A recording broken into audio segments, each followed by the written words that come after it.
my choice for this assignment, for this video assignment, was Southern Bastards.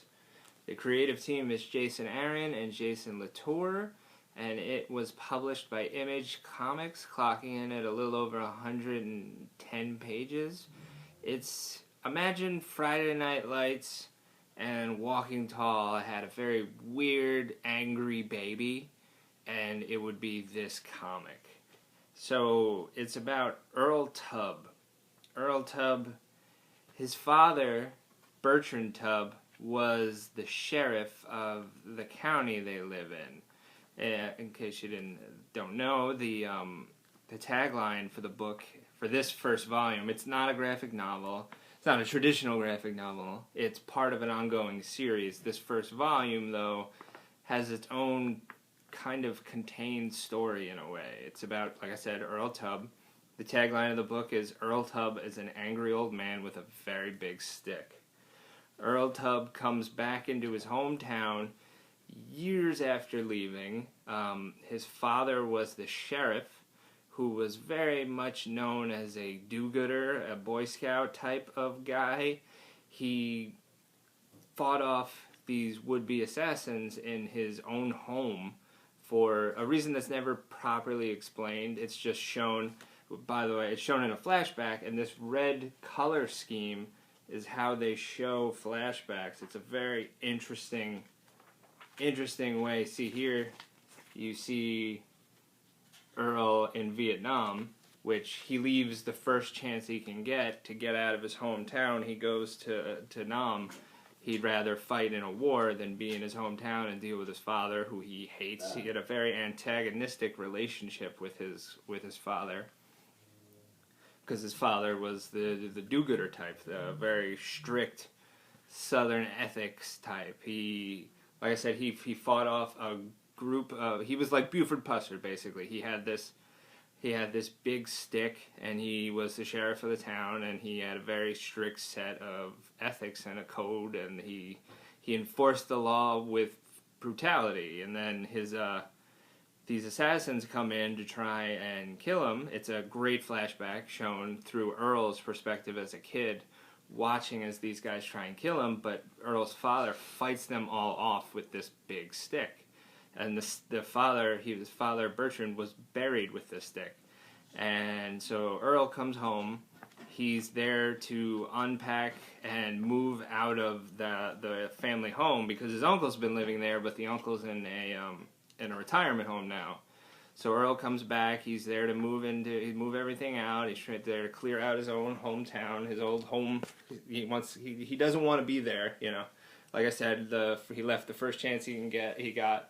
And he never wanted to come back. He's only there to move out of the house. He doesn't want to be there. He wants to get out first chance. But the first thing he notices is how corrupt the county and the town especially has become. They all have fallen under the spell of this guy, Coach Boss. Boss Hogg is, that's not correct. It's Coach Boss. So Coach Boss is the football coach in town for the high school, the Running Rebs.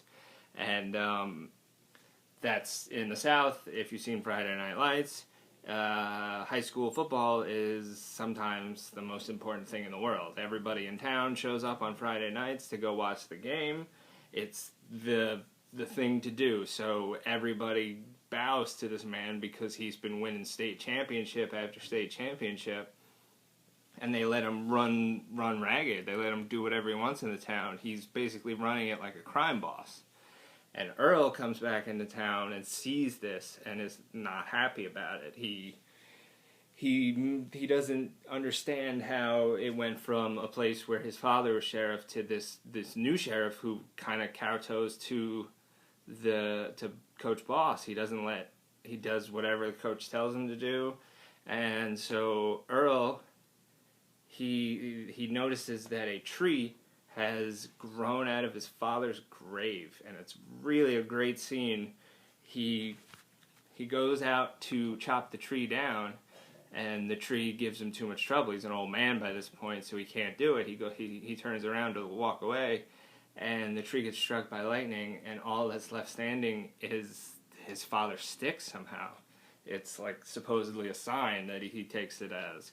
And the whole time, it's really interesting, the whole time Earl is leaving messages on his phone for someone. You don't know who he's talking to. It's revealed at the end that it's his daughter, because at the end, Earl dies. Just at the end of this first volume. It's fascinating. I would definitely recommend this book. I would recommend it to you guys, to all my friends. My brother's been recommending it to me for ages now. I'm glad I finally read it. It's great. This makes great use of the art to pull you through the scene, like this fight scene. There's great moments where they have art that is, they have like action scenes that are done in like 12, 13 panels. It's fascinating to see. I'm trying to find it here.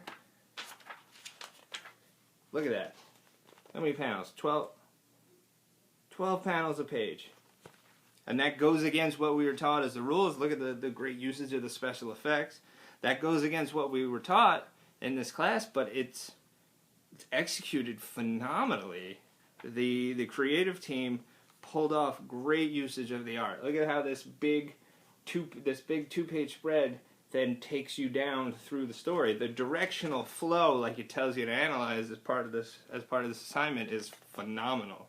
This whole thing, the way it takes you through the story, the way the red color scheme is your way to tell you, they don't need captions to tell you where you are, because the red color scheme takes you, it makes you see it immediately. You know that you're in a flashback. You don't need to know when exactly, you just need to know that you're in a flashback in Earl's life. And the red color scheme does exactly that. That's him, that's Earl leaving home. It's really, really great, this book. I can't say enough about the art style, the way it takes you through, how this takes you down to here, and it's one big inset page. It's really, really fascinating. I can't wait personally for the TV show. That's as far back as January. Jason Aaron said that there's still plans to make a TV show happen on FX, so that's something I cannot wait for. And you know, the character arc of Earl is very, very interesting. Like I said, he dies, but it's before I get back onto the character arc of Earl, this is a great thing to see. This is a crowd shot, and these little bubbles are just meant to represent crowd murmuring, and it's a really great way to show that without even needing to really point the dialogue tails at people. And I love how the dialogue tails aren't very sharp in this. I love how they're soft, and it does a great job of showing you how sort of the southern accent rolls off of people's tongue, how everybody says it's a very soft way to speak. Really, I think that's a great way to show it, that with these soft sort of circular dialogue tails instead of the sharp tails that point somewhere. And back on to Earl. Earl Tubb has this great character arc where he refuses to accept that he's anything like his father. He doesn't want to be anything like his father. But the more corruption he sees in his hometown, the more he realizes that maybe his father wasn't the worst person in the world. And he starts to realize, maybe I am like my father. And he picks up his father's stick and heads into town, and he starts fighting back against the corruption in his hometown. It's really, really, really well done. I'm glad I finally read this. My brother's been recommending it for a long time. I'm glad I sat down and read it for this book. It was great. Like I said, it does a great job of taking you from moment to moment. The directional flow, there's great transitions, and one thing, there's no use of captions to orient you exactly where you are in a scene or with a flashback, because you don't need it. The red color scheme that you see on the cover, the red color scheme is your usage of time change. That's how you know you're in a flashback, when each panel is covered with the red color scheme. There's no real usage of time of captions or anything to take you there. You don't need them. It's really, I can't say enough about this book. Look at how cool that panel is. The usage of that art all around. This was a great book, and I'm glad I got a chance to analyze it for this for this assignment. Story is phenomenal.